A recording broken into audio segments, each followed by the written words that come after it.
Guru saya Habib Umar itu nggak pernah tidur pakai kasur, karena saya dapat kabar kalau dia tidur di kasur itu bikin tidurnya lebih lelap.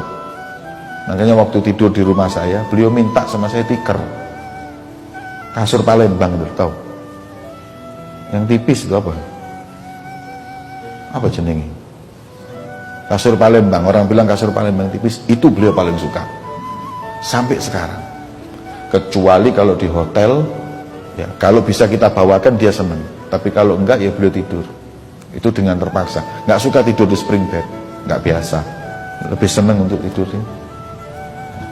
ya gitu juga tidurnya Habib Umar itu di mobil, di pesawat itu tidur. Nah, di pesawat aja kadang-kadang kitab dibaca.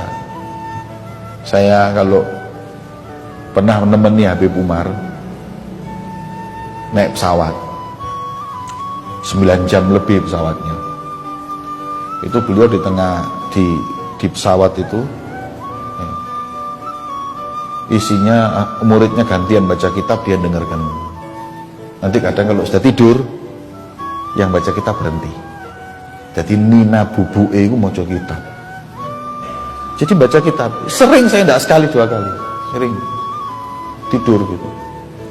Saya pernah waktu itu perjalanan lama dari Yordan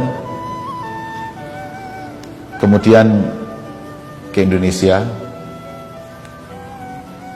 Perjalanan itu malam, beliau duduk, semua duduk, zikir, wirid. Setelah itu semuanya tidur, ditutup semua, pesawat ditutup semua, selimut. Subuh-subuh ada orang azan di dalam pesawat, Allahu Akbar, Allahu Akbar. Saya ngelilir ya, iki pesawat apa masjid, apa aku turun di langgar ini. Saya ngelilir, kemudian sadar, saya lihat Habib Umar lagi azan di pesawat, azan, hadirin, ngadeg azan. Padahal di situ ada bule, ada bus, gak ngurus wis. Ya. Kemudian beliau wudhu, sholat. Habis sholat, wirid, habis sholat tidur lagi. Memang waktunya itu makmur, gak kosong dari hal yang gak manfaat, ibadah toh. Pernah naik pesawat pribadi, tanya, ini perjalanan berapa? 1,5 jam. Duduk sama anaknya, semaan Quran, podo hafal Quran nih sebagainya. Lah yang saya heran, yang punya pesawat itu gak tahu dicak ngomong belas umur. Gak terus ngomong sehat alhamdulillah gini wis mari tek ngomong mbek anake, ayo mandek, satu mukrok berhenti, anaknya yang teruskan. Beliau dengarkan, kalau salah dibenerin. Waktu gak nggawa Qur'ane kabeh iki, apalan kabeh. Ndelok ngono subhanallah. Jadi waktunya itu makmur, hadirin, untuk kayak ngono. Nek 1,5 jam aku mbek kon ngerasani wong enak. Lah gak kerasa moro-moro nyampe. Wis gitu itu waktunya. Nanti kalau sudah kadang-kadang itu pernah naik kereta api sama saya, sama Habib Thohir Al-Kaf waktu itu juga, saya masih ingat. Dari mana ke Pekalongan kalau nggak salah, dari Jakarta Pekalongan atau apa. Hari Kamis malam Jumat. Kemudian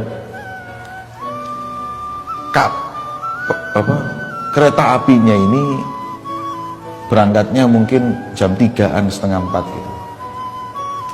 Nyampe nya itu kalau nggak salah jam 8 atau jam berapa. Pas malam Jumat, adatnya wiridnya Habib Umar setelah sholat itu baca maulid. Ya. Di gerbang itu, di satu gerbong itu, tahu-tahu beliau itu baca doa, wa ila hadratin nabi, Fatihah. Ya. Setelah baca Fatihah semuanya, Habib Umar langsung, Ya Rabbi salli ala Muhammad habibika syafi'il musyaffa. Ya Rabbi, kan rombongan ada sekitar 20 orang, sholawat kabeh, bingung sak gerbong iki. Maulid. Sudah, saya kira cuman ya Rabbi Sholih, enggak, terus sampai baca fasal, qasidah. Setelah itu, setelah fasal selesai 4 fasal qasidah, yang saya masih bingung mikir iki mahalul qiyam ngadeg apa gak. Dan ketika mahalul qiyam sallallahu ala Muhammad, beliau berdiri, buat diri semua. Itu gerbong-gerbong lain itu nggak ada yang kenal sama kita, semuanya kumpul maulutan sak gerbong. Sak gerbong maulutan wis kayak di masjid wis. Setelah maulid selesai, kalau di Darul Mustafa biasanya setelah maulid ceramah, beliau setelah qiyam nyuruh Habib Thohir Al-Kaf untuk ceramah. Bib, jadi Habib Thohir, Bib, iki sepur loh Bib,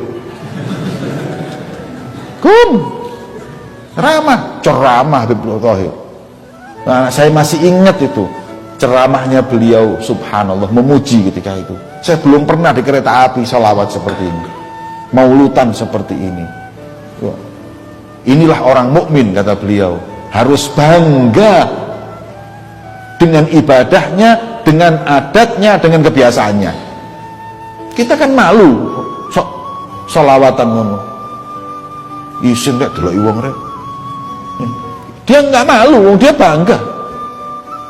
Ini ceramahnya Habib Thohir ketika itu seperti itu. Terus yang lain suruh ceramah gantian. Setelah itu terus baca doa. Haimar nggak ceramah, baca doa, selesai.